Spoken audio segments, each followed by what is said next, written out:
pride, the temptation of blithely declaring yourselves above all and label both sides equally at fault, to ignore the facts of history and the aggressive impulses of an evil empire, to simply call the arms race a giant misunderstanding, and thereby remove yourself from the struggle between right and wrong and good and evil. Вопрос социального устройства, вы хотите при капитализме, живите. Now the situation in brotherly Czechoslovakia is normalized.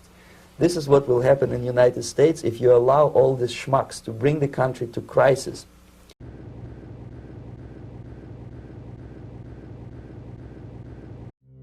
The Cold War was not a war with fighting, but more a competition between two world superpowers.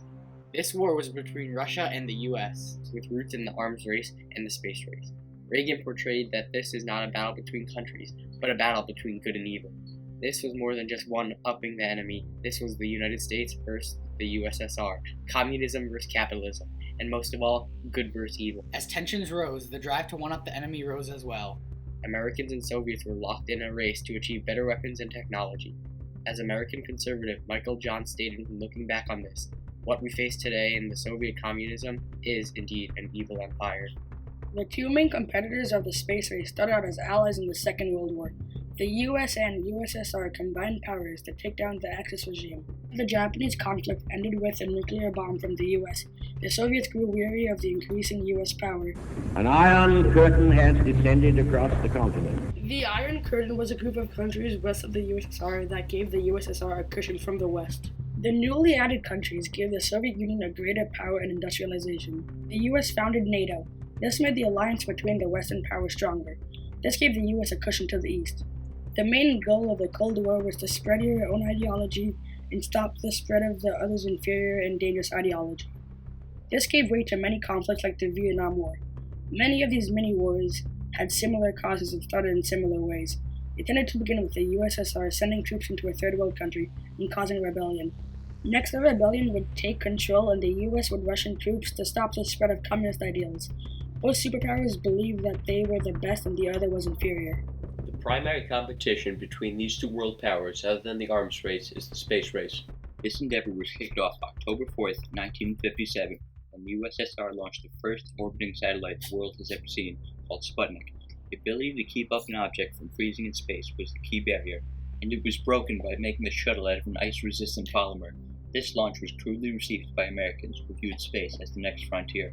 In Soviets accomplishing such a historic feat imposed on America's sentimental value on their history of exploration, it also greatly instilled fear into the citizens of the United States, because suddenly the idea of an intercontinental nuclear warhead became a reality.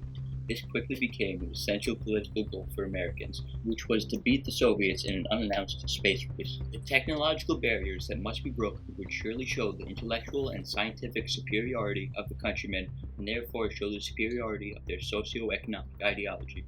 The Americans hastily responded by launching a satellite of their own, Explorer 1, on February 1st, 1958.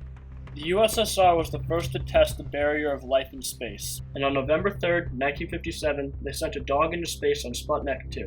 In response, on July 29, 1958, Dwight D. Eisenhower founded the National Aeronautics and Space Administrations, otherwise known as NASA.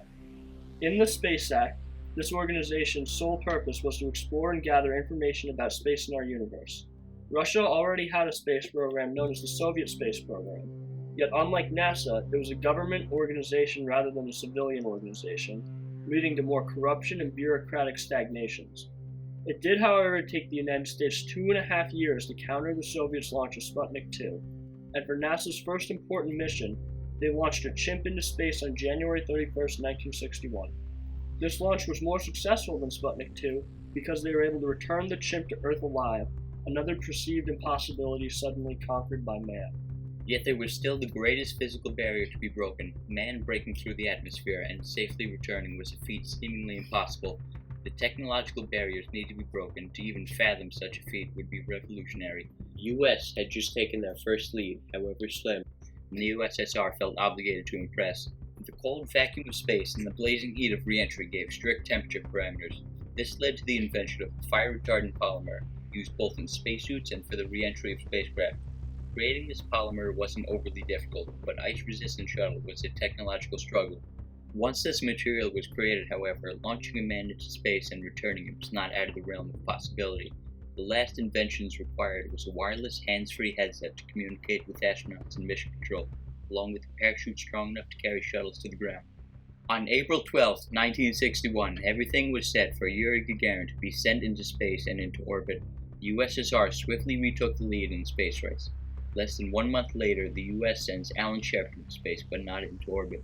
It took roughly 1 more year before the United States sends John Glenn into orbit on February 20, 1962, catching up to the USSR. The US has been pathetically behind in the space race since it all began with Sputnik. And on September 12, 1962, the US President John Fitzgerald Kennedy makes a daring promise to the world and its citizens. And this will be done in the decade of the 60s. It may be done while some of you are still here at school at this college and university. It will be done during the terms of office of some of the people who sit here on this platform. But it will be done, and it will be done before the end of this decade. And I am delighted that this university is playing a part in putting a man on the moon as part of a great national effort of the United States of America. This was the first time a goal has been verbally set for the space race, and both powers worked endlessly to be the first to reach the moon. This proclamation put heaps of pressure on NASA, and an endeavor of this size would require endless technological barriers to be broken, especially considering that multiple astronauts would be spending more than a couple of days in space. In order to make space travel as safe and comfortable as possible, NASA created suits that give constant updates to mission control on vitals. To reduce weight, freeze-dried foods were perfected, and to ensure disease was nearly impossible to contract, air and water purifiers were also invented. Memory foam was also created for comfort as well as greatly improved shock absorption.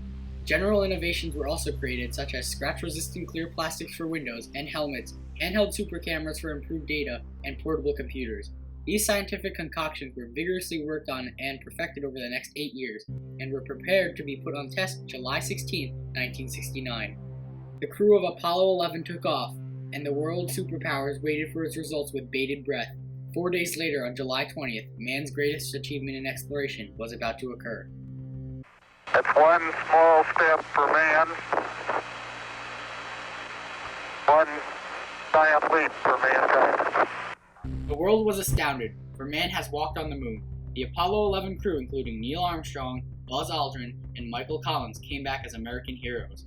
They achieved Kennedy's goal, and the United States of America wins the space race. Social barriers were broken as well. All astronauts who went to space, regardless of race or gender, were near equal in skill.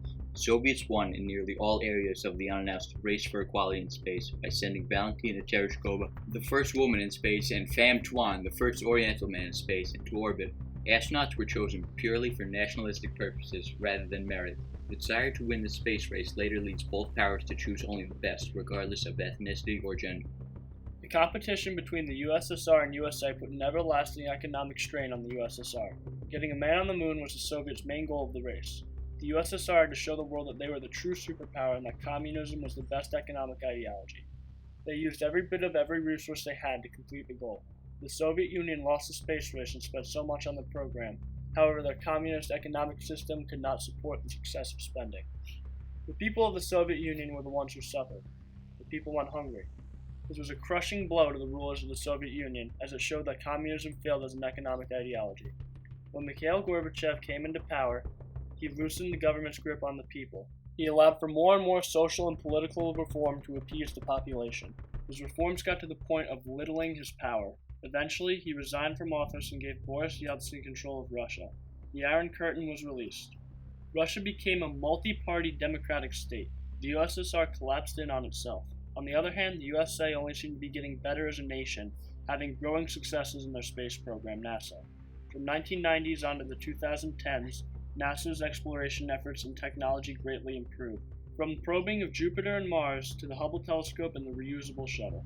Looking back on this event, we see the effects it had on today and the numerous barriers broken by both sides.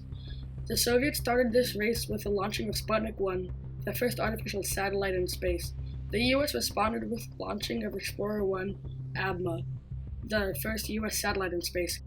Both sides in this race broke many important boundaries that have prominence even in today's world, both socially, technologically, and politically. So in conclusion, this race led to a multitude of boundaries being broken that today we can see have changed the course of history.